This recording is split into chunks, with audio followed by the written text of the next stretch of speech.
Bismillahirrahmanirrahim. Assalamualaikum warahmatullahi wabarakatuh. Bismillah, alhamdulillah, wassalatu wassalamu ala rasulillah wa ala alihi wa ashabihi wa mawalah, la hawla wa la quwwata illa billah. Amma ba'd. Hadirin, jumpa lagi bersama kajian kitab Alfiyah Ibnu Malik Padepokan Mas Kumambang, Toko Sleman, Yogyakarta. Pada kesempatan kali ini kita akan mengkaji mulai dari bab yang pertama, yakni al-kalam wa ma yata'allaqu minhu. Tapi sebelumnya mari kita awali terlebih dahulu, kita kirimkan al-Fatihah untuk muallif kita Syekh kitab Alfiyah, yakni Syekh Muhammad bin Abdul Yusuf. Ila hadratin Nabi Mustafa Rasulullah sallallahu alaihi wasallam wa alihi wa ashabihi wa ulati wa dzurriyyatihi wa bani khalihi wal anbiya'i wal muqaddim as-sahabati wa tabi'in khususan ila muallif Syekh Muhammad bin Abdullah bin Malik al-Andalusi. Al-Fatihah. A'udzu billahi minasyaitonir rajim. Bismillahirrahmanirrahim. Alhamdulillahirabbil alamin. Ar-rahmanir rahim. Yaumiddin. Iyyaka na'budu wa iyyaka nasta'in. Ihdinas siratal mustaqim. Siratal ladzina an'amta 'alaihim ghairil maghdubi 'alaihim. Rahimahullahu ta'ala wa nafa'ana bihi wa bi'ulumihi fid dharain. Amin. Allahumma amin. Bismillahirrahmanirrahim. Al-kalam wa ma yata'allafu min kalamuna lafdun mufidun kastaqim wasmun wa fi'lun thumma harfun kalimatun wa biha kalamun. Bismillahirrahmanirrahim. Al-kalamu adapun bab yang menjelaskan atau menerangkan tentang kalam, wa ma dan perkara, wa ma dan kata atau kalimah, yata'allafu yang tersusun apa kalam minhu dari ma. Bab yang menjelaskan tentang kalam dan sesuatu yang tersusun darinya, dan sesuatu yang tersusun daripadanya, yakni lafaz atau kalimat atau perkara yang menyusun kalam itu.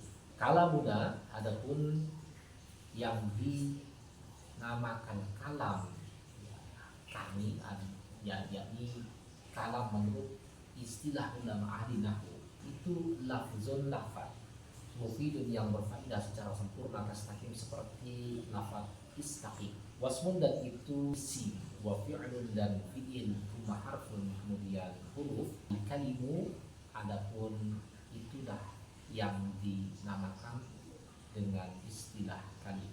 Kalam menurut ulama ahli nahwu adalah lafaz yang berfaedah secara sempurna dan tersusun seperti halnya lafaz istaqim, dan kalim yang dinamakan dengan kalim adalah tersusunnya 3 kalimah atau 3 kata atau lebih, baik yang berfaedah maupun tidak, baik yang tersusun dengan jenis yang sama, isim semua, fi'il semua, huruf semua, ataupun merupakan campuran dari ketiganya. Mari kita bahas bersama.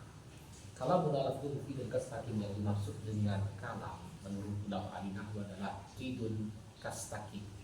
Jadi di sana kita pahami bahwasanya syarat kalam kalau sesuai dengan bait ini adalah yang pertama, kalam itu berupa apa itu lafaz sautu ala ba'dil fil hijaiyah.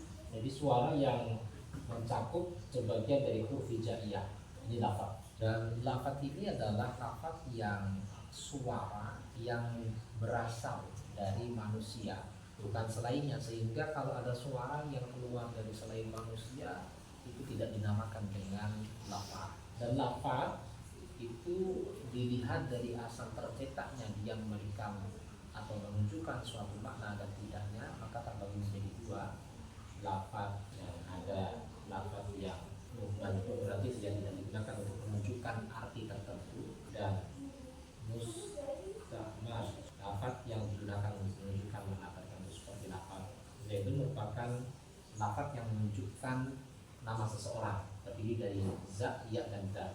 Adapun muhmal ini berarti lafaz yang tidak digunakan untuk menunjukkan suatu lafaz tertentu. Contohnya adalah kebalikan lafaz zaidun dari zun misalnya.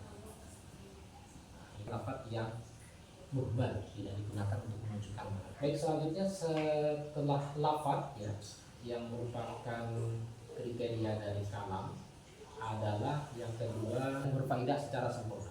Jadi sesuatu yang memberikan faedah secara sempurna yang mana mutakalim dan pendengar itu akan terdiam ketika setelah mendengarkannya, karena sudah paham apa yang dimaksudkan dengan kata yang telah dia dengar. Kemudian berikutnya adalah tarkib, tersusun, yakni tarkibat isnadiyah secara isnadi, musnad dan musnad ilaih. Tarkibat isnadiyah ini bisa terdiri dari fi'il dan fa'ilnya. Contoh, ja'a Zaidun. Ja'a fi'il, Zaidun fa'il. Ja'a telah datang, siapa Zaidun Zaid. Jadi Zaid telah datang. Atau tersusun dari mubtada dan khobarnya. Misalkan Zaidun qa'imun. Zaidun ataupun Zaid qa'imun, orangnya adalah orang yang berdiri. Itu tersusun dari mubtada dan khobar atau syarat dan jawabnya. Contohnya adalah in koma Zaidun koma Amrun. Koma Zaidun merupakan syaratnya, syarat, dan koma Amrun adalah jawabnya. Jikalau Zaid berdiri, maka Omar itu pun juga berdiri. Ini tertib isnadiyah.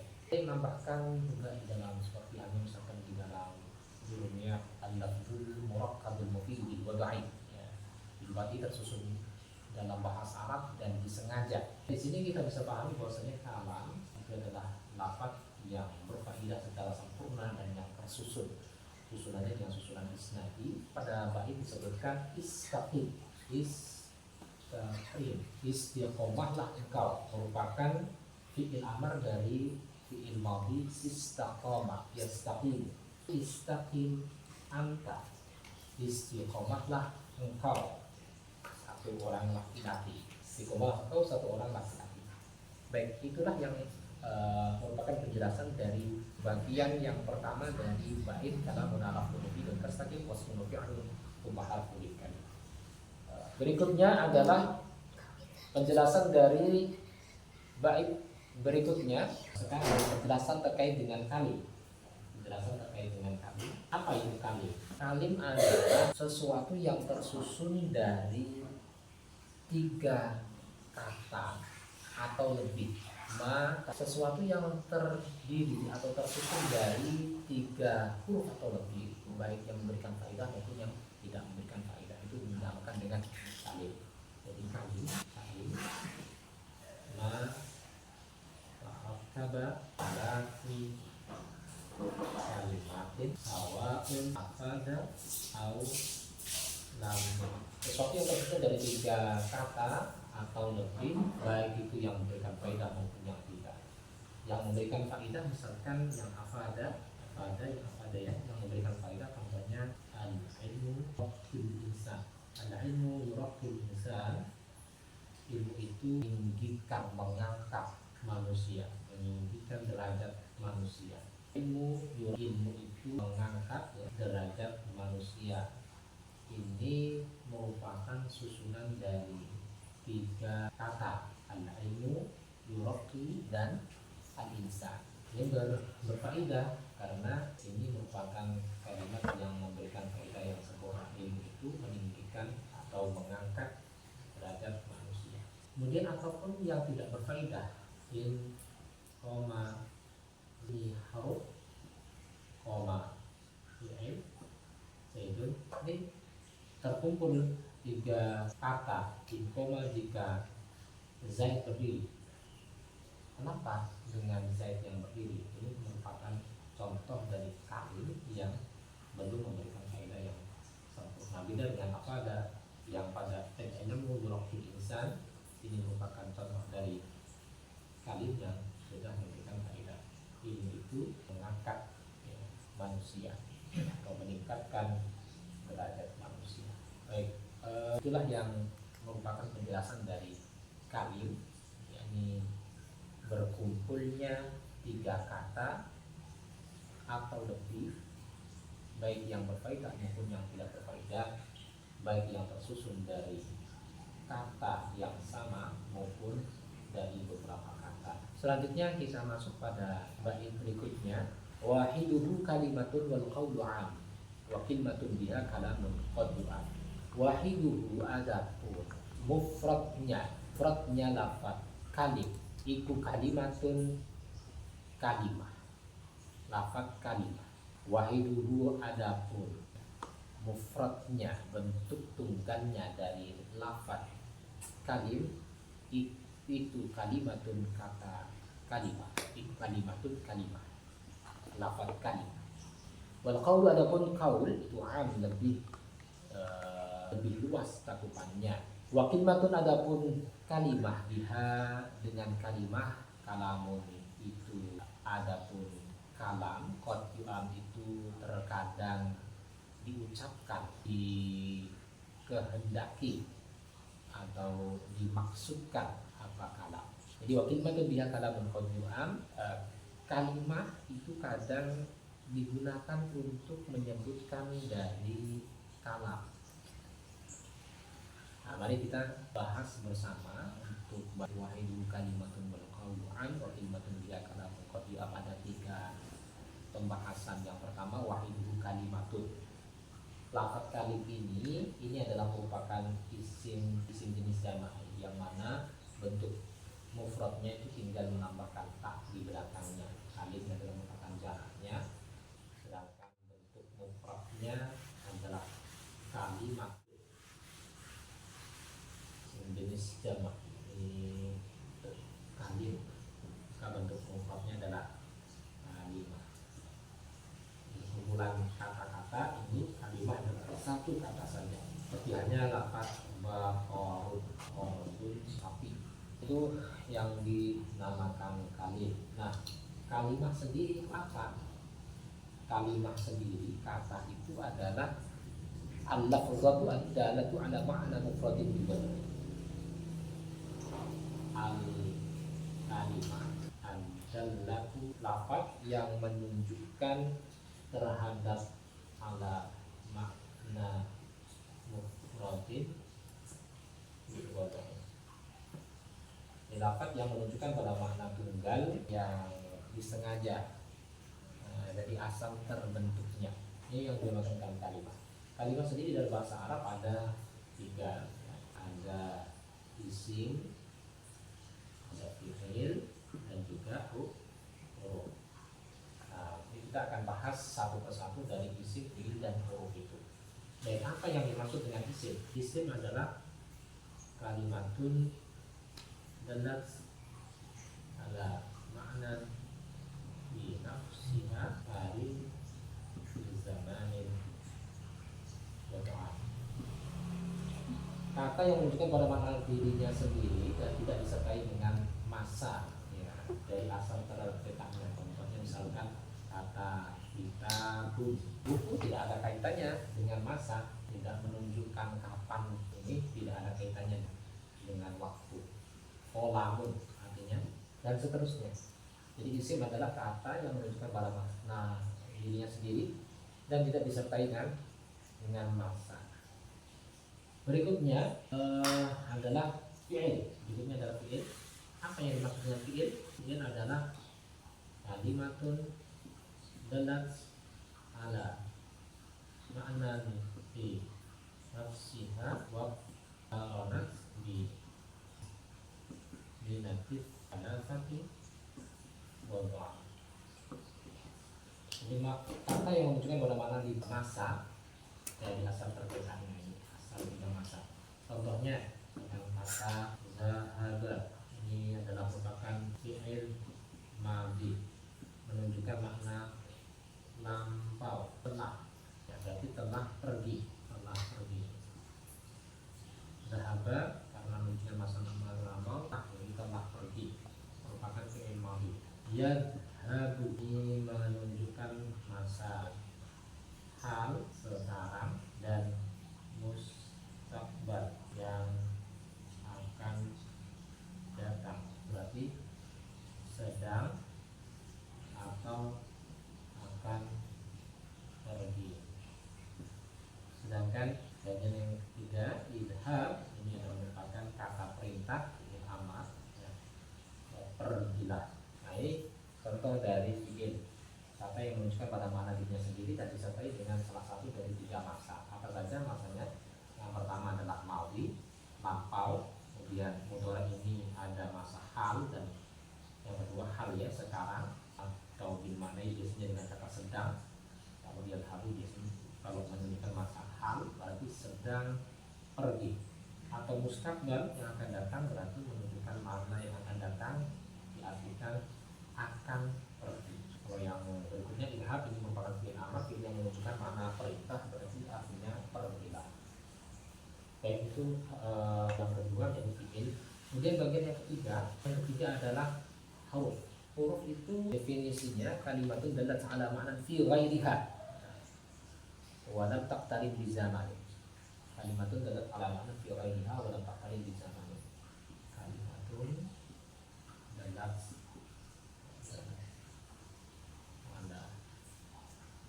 ma'nan fi ghairiha wa lam taqtarib bi zamani. Kata yang menunjukkan pada makna selainnya, karena dia tidak bisa memberikan makna yang tidak memiliki arti selama dia tidak digabungkan dengan kata yang lain. Ini yang dimasukkan oleh huruf dalam macam yang akan adalah ya, misalkan gambar dengan fi, ala, kata, dan seterusnya. Ini merupakan contoh dari huruf. Itulah penjelasan dari wahidul kalimatun. Jadi kalimat adalah merupakan bentuk mufrad dari kalim, yang tadi adalah merupakan kumpulan dari beberapa kata. Ya, kata sendiri atau kalimat sendiri dalam bahasa Arab ada tiga: isim, fi'il, dan huruf. Isim tadi kata yang menunjukkan pada mana dirinya sendiri dan tidak disertai dengan salah satu masa, ya, dari ketiga masa. Tentunya dari kitabun, kalamun. Sedangkan yang kedua adalah fi'il, adalah kata yang menunjukkan makna pada dirinya sendiri. Dia sertai dengan salah satu dari tiga masa maudi yang lampau, telah, kemudian masa hal ya, yang sedang atau sekarang, kemudian masa mustaqbal, sesuatu yang akan datang. Baik, yang berikutnya yang ketiga dari macam kata adalah huruf.